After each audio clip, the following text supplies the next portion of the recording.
They didn't fight him. They didn't resist. They didn't attack. They didn't run. They begged. Demons, ancient, powerful, terrifying spiritual entities that had tormented a man so completely that no chain could hold him. No prison could contain him. No human force on earth could stop him, fell to their knees and begged Jesus not to send them somewhere. Think about that for 1 second.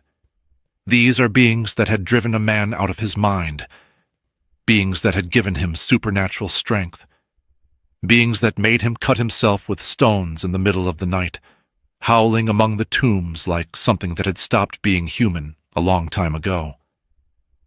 These are not weak forces. These are not small, scared little spirits. And they begged, not for mercy in the way we think of mercy, not, please don't destroy us, not, please let us go. They begged for something specific, something that tells us more about the nature of spiritual reality than almost anything else in the entire Bible. They begged to go into pigs.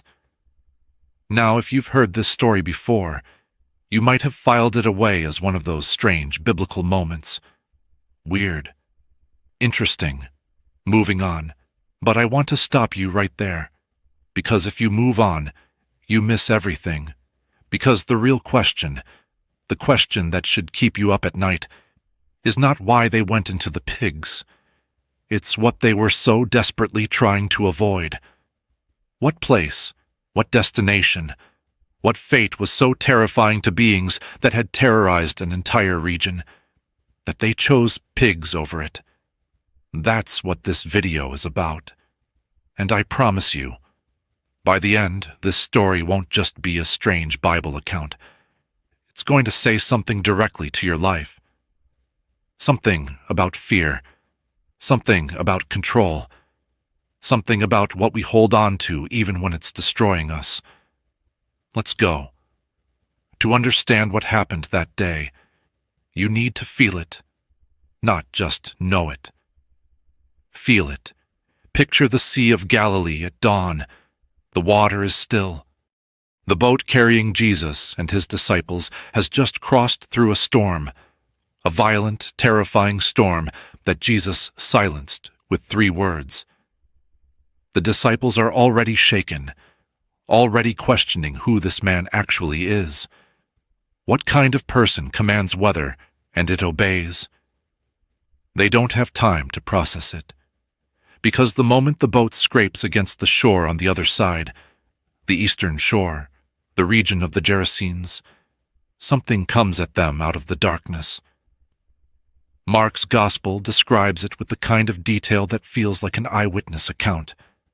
A man, coming from the tombs, he lived among the dead, not by choice, because no choice remained to him.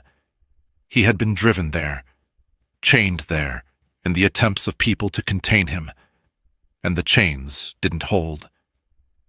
The Bible says he had torn apart every chain, every shackle. No one was strong enough to subdue him.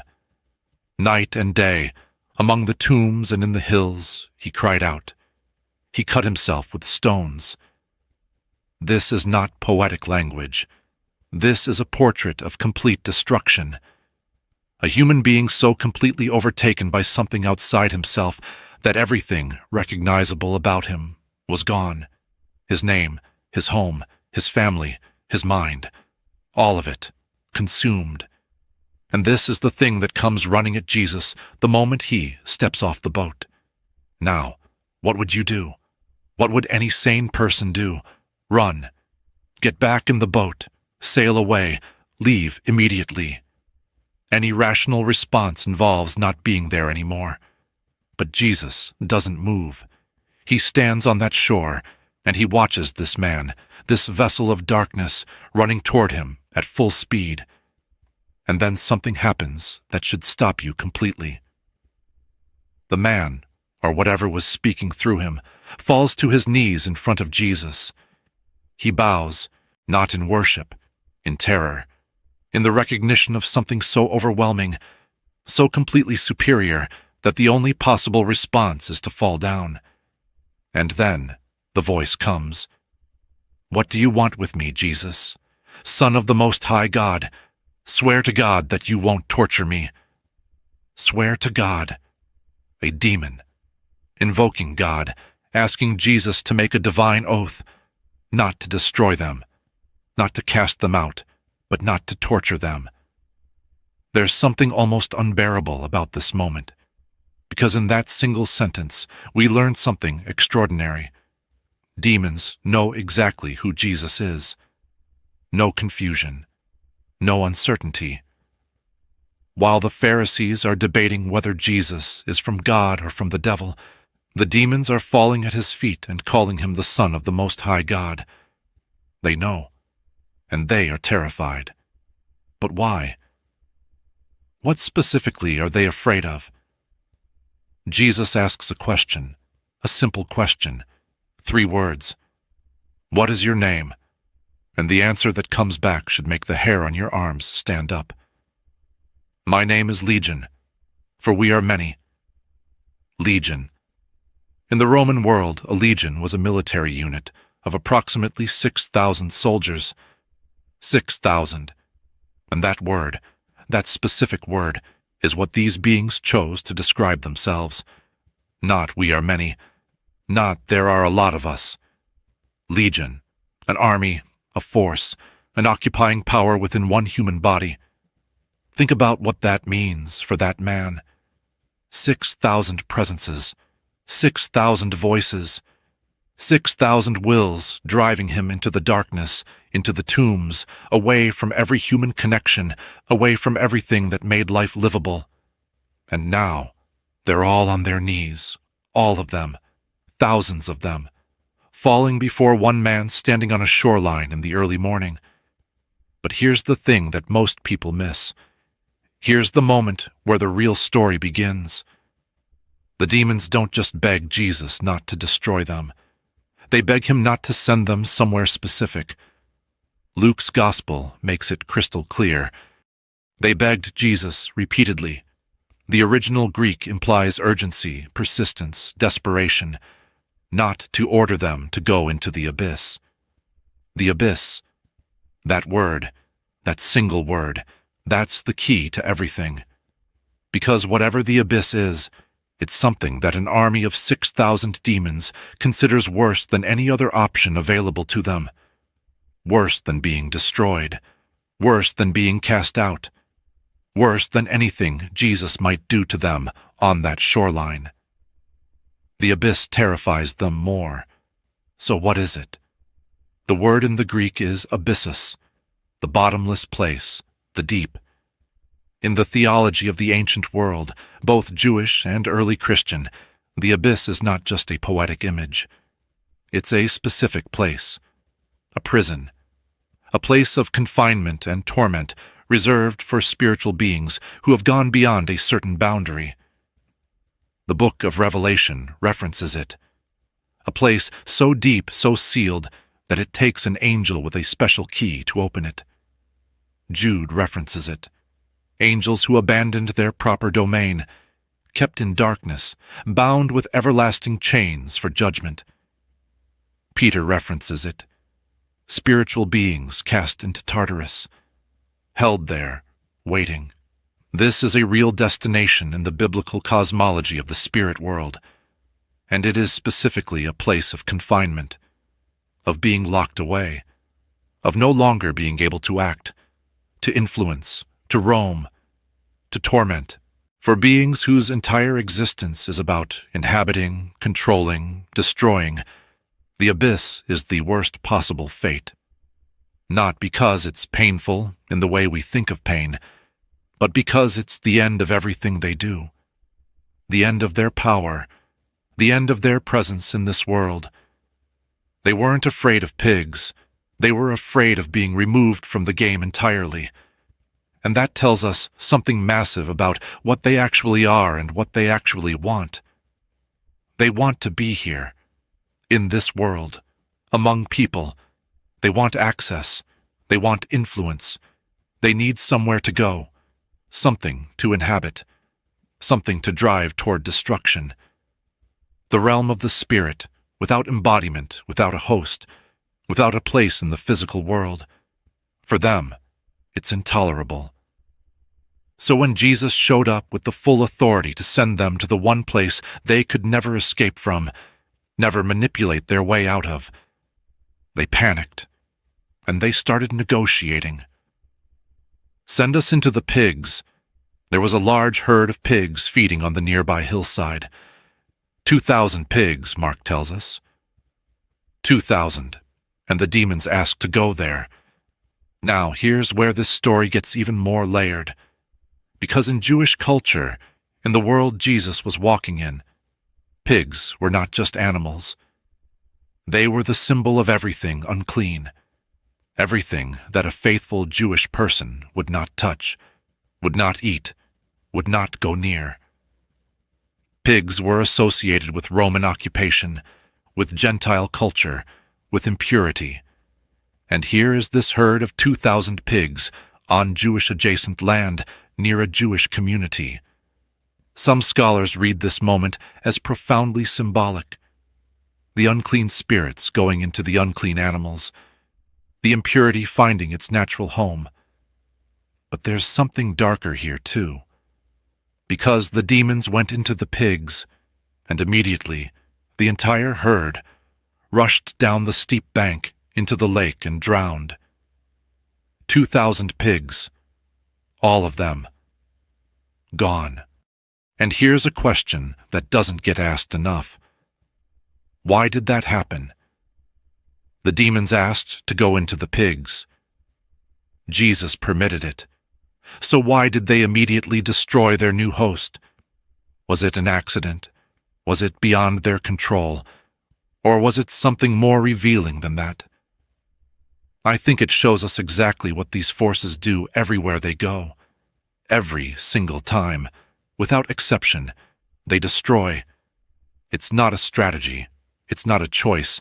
It's their nature.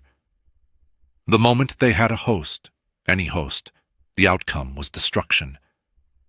2,000 pigs, a cliff, a lake, total annihilation in less than a minute. And the man they had been inhabiting for years, the one they had been destroying slowly, cutting him with stones, driving him into the tombs, stripping away his humanity piece by piece. That was always where it was going too. They just had more time with him. Now let me slow down and bring you back to the man himself. Because in the drama of the demons begging, and the pigs running, and the herdsmen fleeing into the town, the man in the middle of all this can get forgotten. And he should not be forgotten, because what happens to him is the center of the entire story. The townspeople come running out. They'd heard about this man. They'd tried to chain him. They knew what he was, or what he had become.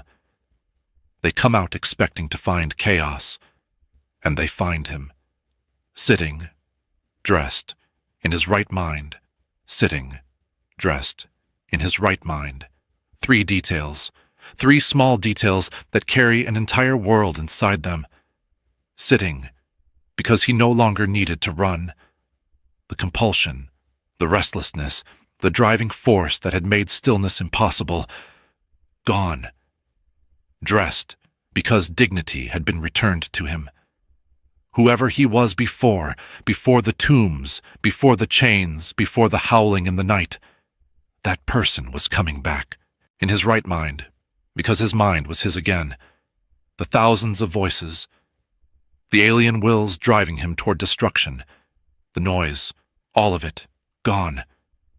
Silence, peace, clarity, and the townspeople were afraid, not relieved, not celebrating, afraid. Isn't that something? The most terrifying thing this community had ever faced, a man so dangerous no chain could hold him, had been healed. Completely. Instantly. And the reaction was fear. Why? Because what Jesus did that morning was so far outside anything they had a category for, so completely beyond their understanding of how the world works, that it was easier to be afraid of it than to accept what it meant. Jesus had authority over the things that were supposed to be uncontrollable. And that was terrifying to people who had built their lives around accepting that some things just can't be fixed. They asked him to leave, and he did. But before he left, the man who had just had his life restored, ran to the boat. He wanted to go with Jesus. Of course he did. If the man who healed you is getting in a boat and sailing away, you want to be in that boat. You want to never let him out of your sight. You want to be as close to him as possible for the rest of your life. And Jesus said no. He told him to go home, to his family, to tell them what God had done for him. And the man went, and he told everyone. In all 10 cities of the Decapolis region, he couldn't stop. The Bible says everyone who heard it was amazed. Think about the trajectory of that life. Years in the tombs, years of chains and darkness and isolation and self-destruction. And then a morning on a shoreline. And then everything changed. Not gradually, not slowly over time with a lot of work. In a morning, because one person showed up with the authority to say enough. And the darkness had no choice but to obey. Now here's where I want to take you somewhere deeper, because this story is not just about a man in first-century Galilee, and it's not just about demons and pigs and a lake. This story is about authority. Specifically, what authority looks like when it's absolute, when it doesn't negotiate on equal terms, when it doesn't fight on the same level as the thing it's confronting. The demons didn't beg Jesus because they thought they might be able to change his mind. They begged because they recognized that they had no power here. None. The one who stood in front of them operated on a completely different level of reality. They could resist chains. They could resist human force. They could not resist him. And that's the question I want to plant in your mind right now. If you believe any of this, if this story points to something real about the nature of spiritual authority, then what does it mean for the things in your life that feel uncontrollable? The patterns that no amount of willpower can break. The fears that have been running your decisions for years. The voices that tell you who you are at 3 a.m. when everything is quiet. Because here's what the demons demonstrated that morning, without meaning to. They showed us the exact limit of their power. They could drive a man to the tombs. They could give him supernatural strength. They could make him cut himself with stones. They could strip away everything recognizable about him.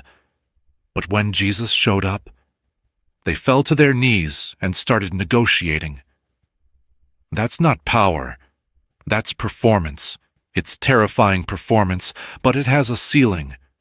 And the ceiling is the authority of the one who created everything that exists, including them. But let me push further, because I think there's something in this story specifically about fear that we need to sit with. The demons were afraid, genuinely, completely, desperately afraid. And fear, even in the most powerful entities, does something very specific. It makes you negotiate. It makes you grab for the nearest available option. It makes you choose something you know is wrong, because the alternative seems worse. They chose pigs. They chose 2,000 animals that they would immediately destroy. They chose a short-term escape from the thing they feared most. And the moment they entered those animals, they ran off a cliff. Fear as a navigation system leads you off cliffs, every single time. And here's where this becomes personal, devastatingly, uncomfortably personal. How many decisions have you made out of fear? Not courage, not wisdom, not genuine choice. Fear. The fear of what happens if you don't stay in the relationship that's destroying you. The fear of what people will think if you change. The fear of the unknown being worse than the known, even when the known is the tombs. Even when the known is chains. even when the known is cutting yourself on the stones of the same patterns, the same failures, the same cycles, over and over again. The man in that story had been in the tombs so long he might have forgotten there was anywhere else to live. Have you forgotten? What are you holding on to out of fear, even when it's destroying you? I want you to actually sit with that question. Don't let your mind immediately deflect to something comfortable. Sit in it, because maybe it's not a dramatic possession. Maybe it's not chains and tombs and supernatural strength. Maybe it's quieter than that. Maybe it's the voice that tells you you're not enough, that you've never been enough, that even if things changed, you'd find a way to ruin it. Maybe it's the relationship you stay in because leaving feels like the abyss, even though staying is the cliff. Maybe it's the addiction that at least feels like something when everything else feels like nothing. Maybe it's the identity you've built around your brokenness, because being broken is familiar, and being healed would require becoming someone you don't know how to be yet. Familiar destruction versus unfamiliar freedom. The demons chose familiar. They chose pigs. They ran off a cliff. And the man who was left behind, sitting, dressed, in his right mind, he got to go home. What would it mean for you to go home? Here's what this story does not say. It does not say the man earned it. It does not say he had done enough spiritual work to deserve healing. It does not say he had figured out the right theology, or said the right prayer, or cleaned himself up enough to approach Jesus. He came running at him from the tombs, wild, naked, screaming, broken beyond recognition, and Jesus stood there. Jesus didn't get back in the boat. Jesus didn't wait until the man was more presentable. Jesus didn't say, "Go get your life together, and then come back and we'll talk." He stood on that shore, and he addressed what was inside the man directly. Commanding, authoritative, absolute. Come out of him, and it came out. Because whatever you believe about the mechanics of this, whatever your theology, whatever your background, that image of Jesus standing on a shore while something terrifying runs toward him and not moving, not flinching, speaking with absolute authority into the most chaotic situation imaginable, that image is the whole gospel in one scene. The God who doesn't run, the God who doesn't wait for you to be fixed before he comes toward you, the God who is not intimidated by your chaos, who is not repelled by your darkness, who is not confused by your complexity, who looks at the worst version of what you've become and sees the person who can be sitting, clothed, in their right mind, and who has the authority to make it happen. Now let me bring you back to the demons one more time, because there's one more thing they reveal, one more thing they show us by accident, that I don't want you to miss. They asked Jesus for permission. They didn't just go into the pigs. They asked first. They negotiated. They waited for his answer. Why does that matter? Because it tells us that nothing in the spiritual realm operates outside of Jesus' authority. Nothing acts without ultimately coming under his jurisdiction. Even the forces of darkness, even Legion, 6,000 strong, could not make a single move without his permission. They asked. He answered. They went. The pigs ran. The man was free. Every single step of that story was under his control. Not in a way that makes evil meaningless or human suffering irrelevant. That's a much bigger conversation. But in a way that should fundamentally change how you think about the darkness in your own life. About the things that feel uncontrollable, about the powers that seem too strong to overcome. Nothing operates outside his authority. Nothing. And here's the final piece that gets me, the part that I keep coming back to every time I read this story. After it was all over, after the demons were gone, and the pigs were drowned, and the man was healed, and the crowd was afraid, and Jesus was getting back in the boat. The townspeople asked him to leave. They asked the most powerful, most healing, most authoritative person who had ever set foot in their region to please go away, because he had disrupted the economy. The pigs were gone. 2,000 pigs. That's money. That's livelihood. That's practical, real-world loss. And apparently that loss was more disturbing to them than the gain of one man's freedom. One man's complete, total, miraculous restoration was not worth 2,000 pigs to them.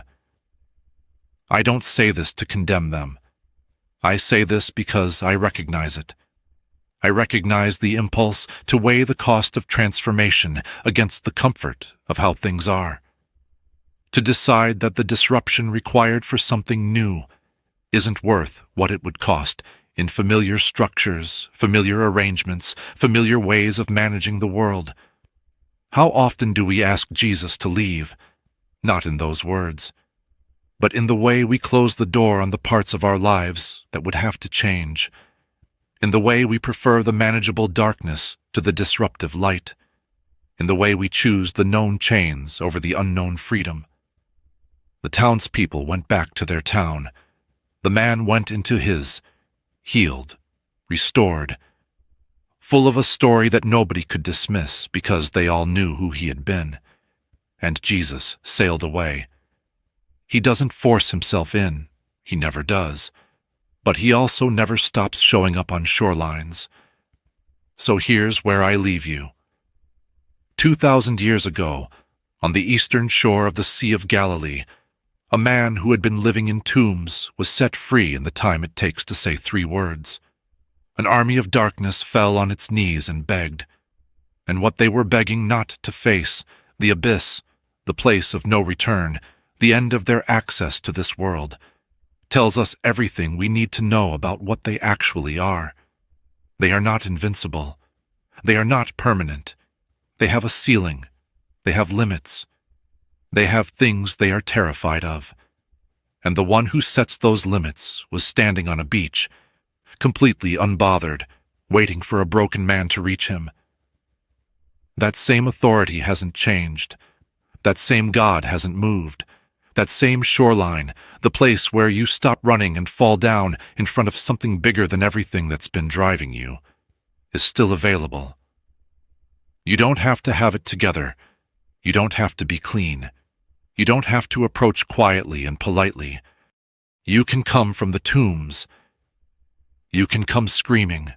You can come with every chain that couldn't hold you still rattling behind you. He's not going back in the boat. If this video moved you, share it. Not for the numbers. Because someone in your life is living in their own tombs right now.